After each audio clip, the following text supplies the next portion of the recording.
नमस्कार, इंसाफ की आवाज में आप सभी दर्शकों का स्वागत है। आइए देखते हैं इस वक्त की खबर।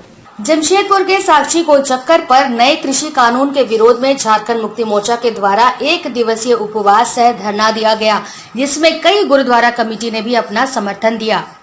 लगातार जमशेदपुर शहर में नए कृषि कानून के विरोध में आंदोलन चल रहा है। दिल्ली, पंजाब, हरियाणा बॉर्डर पर चल रहे किसानों के आंदोलन के समर्थन हेतु जमशेदपुर में यह आंदोलन लगातार किया जा रहा है।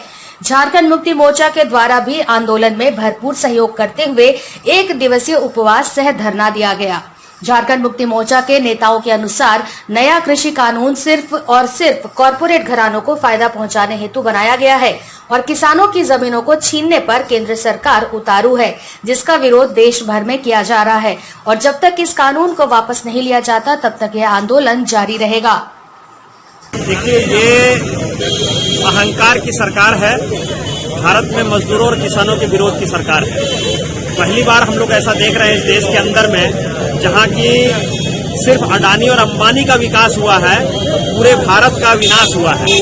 और ये मोदी सरकार इस काला कानून को जब तक वापस नहीं लेगी तो झारखंड के सामाजिक संगठन, झारखंड के निवासी उद्गुलान करने के लिए तैयार हैं और दिल्ली हम लोग जाने के लिए तैयार हैं। साथ ही साथ ये भी देखना होगा कि आज भारत को सबसे ज्यादा मेडल देने वाले हमारे सिख भाई बंधु, देश की रक्षा करने वाले सिख भाई बंधु आज अपना मेडल वापस कर रहे हैं। देश के इस सरकार के विरोध में वो भी खड़े हैं जिन्होंने विश्व के मानचित्र पे सम्मान दिलवाया है। और ये ऐसे प्रधानमंत्री हैं, इनके ऐसे मंत्री हैं जो बात तक करने के लिए तैयार नहीं है। तो अडानी अंबानी के पैसे से चलने वाली सरकार किसानों और मजदूरों की सरकार नहीं हो सकती। ऐसे सरकार को बाहर करना पड़ेगा, इसके लिए उद्गुलान के लिए हम तैयार हैं। एकदम फर्क पड़ेगा। किसान आंदोलन जब भारत देश में हुआ है, लंबा चला है। आज उन किसानों अन्नदाताओं के साथ पूरा देश खड़ा है। किसान कभी भी आंदोलन किया बिना सोच विचार के आंदोलन नहीं करता। उनके साथ अन्याय होता है तब वो खड़ा होते हैं। आज किसान निर्णय लेकर दिल्ली में बैठे हैं। वहाँ फौज के लोग मेडल दे रहे हैं, जो रिटायरमेंट लोग मेडल लेकर बैठे हैं, वो लोग मेडल दे रहे हैं। फिर भी केंद्र सरकार को समझ में नहीं आ रहा। केंद्र सरकार इमरजेंसी की ओर जाने का प्रयास कर रहा। इतना पूरा लोग देश में मतलब बैठे हुए हैं उनके समर्थन में, और केंद्र सरकार दिखाना प्रयास कर रहा कि डिक्टेटरशिप हमारा है। हम चाहेंगे कि केंद्र सरकार किसान से बात करे। किसान के साथ जो समस्या है, अन्नदाता है। आप नोट नहीं खाइएगा, कोई भी आदमी नोट नहीं खाएगा, अन्न खाएगा। अडानी अंबानी को पूंजीपति बनाने का प्रयास और पूंजीपति बनाने का प्रयास केंद्र सरकार, प्रधानमंत्री जी कर रहे हैं। इतने लोग बैठे, 22 आदमी किसान मर गए। अभी जरूरत पड़ेगा तो पूरे देश में लोग मरेंगे। किसान के सिवा किसान ही अन्न पैदा करता है। किसान का अन्न को खाते हैं, पैसा हम लोग नहीं खाते, नोट नहीं खाते। इसलिए हम निवेदन करेंगे प्रधानमंत्री, केंद्र सरकार को। हम लोग उनके समर्थन में है। झारखंड मुक्ति मोर्चा, हेमंत सोरेन उनके समर्थन में, शिबू सोरेन, सारा लोग समर्थन में, और गुरुद्वारा के लोग सारे लोग समर्थन में है। इसलिए हम निवेदन करेंगे केंद्र सरकार, प्रधानमंत्री जी उनसे बात करें। अब जाकर अडानी के पुत्र के पैदा हुआ है, वो पोता को देखने जाते हैं। या किसान 23 दिन से बैठा हुआ, 24 दिन से आप उससे बात नहीं करते हैं। ये आपका संकेत है कि आप इमरजेंसी की ओर प्रयास कर रहे हैं। किसान हमेशा आंदोलन सोच समझ के किया है। किसान की डिमांड हमेशा सोच समझ के चलता है। वो लोग प्रण करके आया है कि बिल जब तक वापस नहीं होगा हम लोग यहाँ दिल्ली से उठेंगे नहीं, भले पर्रा पसंद हो जाए।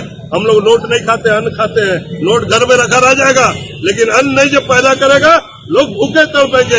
इसलिए हम निवेदन करेंगे केंद्र सरकार इस ओर देखे और ये किसानों का जो बिल है इसको तुरंत वापस करे। नहीं तो ये आंदोलन, जब जन आंदोलन हो रहा है, ये आंदोलन जब होगा तो केंद्र सरकार उलट खत्म हो जाएगा। केंद्र सरकार, ये निश्चित है।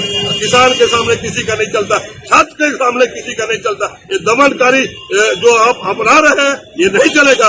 अगर यहाँ लोकतंत्र है, इमरजेंसी आप मत लगाइए, इस तरह का उनकी बात को सुनिए, उनका बिल को वापस लीजिए। इसलिए आज हम निवेदन कर रहे हैं। ये हमारा भूख हड़ताल आज किसानों के समर्थन में है और सारे लोग किसान के समर्थन में आज बैठे हैं। मैं इस हड़ताल के बारे में बताना चाहूँ। ये आंदोलन चल रहा है, ठीक है। ये बहुत दिन से, देखिए हमारा जो देश का राजा है, ठीक है, राजा प्रजा से बनता है, प्रजा से राजा नहीं बनता। तो प्रजा से राजा बना है तो आपको आके सुनवाई करना चाहिए। आप माने कानून ना माने, आपका फर्ज बनता है राजे का कि वो प्रजा के साथ आए, आके बोले, बात करे, बैठे, तो कुछ आगे बात बनती है। पर ये राजा इतना घमंड हो गया है, ये अंबानी और अडानी के मतलब साथ मिल के इतना उनको घमंड हो गया कि मतलब ये आम किसानों को, आम जनता को एकदम देखना नहीं मान रहा है। तो आप इतिहास पढ़ लीजिए, किसी भी धर्म का इतिहास पढ़ लीजिए, आपको समझ में आएगा घमंड किसी का नहीं रहा। घमंड किसी का नहीं रहा तो इसका क्या घमंड रहेगा। आज हम लोग सब कोई सामूहिक धरना, सब धर्म के, सब वर्ग के, सब पार्टी के लोग, सब सामाजिक वर्ग के लोग और सब गुरुद्वारा कमेटी, मानगो गुरुद्वारा कमेटी भी हमारे साथ है, सब कमेटी के लोग हम लोग आज एक दिवसीय धरना पे यहाँ बैठे हैं और हर दिन बैठेंगे। जिस दिन जो भी आह्वान करेगा धरना का, हम उस दिन आके बैठेंगे और इस बिल को, काला कानून को वापस करने के लिए वो जो हमारे अन्नदाता जो सिंधु बॉर्डर पर बैठे हैं उनके समर्थन में हम लोग यहाँ पे हर दिन बैठना पड़े तो हम हर दिन बैठेंगे, हम पीछे नहीं हटेंगे। देखिए, पिछले 22 दिनों से जो है किसान केंद्र सरकार के द्वारा बिल पास किया गया है, किसान विरोधी बिल, तो दिल्ली में धरने पर बैठे हैं। ठंड इतनी है, किसान मर भी रहे हैं, लेकिन केंद्र सरकार के कान में जूं तक नहीं रहे। इसलिए जो है आज हम लोग जो है पूरे देश में लोग सड़कों पर उतरे हुए हैं किसानों के समर्थन में। आज हम लोग भी यहाँ पे जो है गुरुद्वारा कमेटी के जो हमारे सिख समाज के लोग भी हैं और विभिन्न राजनीतिक दलों के लोग हैं और हम लोग किसानों के समर्थन में आज हम एक दिवसीय भूख हड़ताल पर बैठे हैं। और जरूरत पड़ेगी अगर केंद्र सरकार किसानों की मांगों को नहीं मानता है तो हम लोग जो है अनिश्चितकाल भूख हड़ताल पर बैठे। दिन भर की ताजा अपडेट के लिए हमारे चैनल को लाइक, सब्सक्राइब और शेयर करना न भूलें।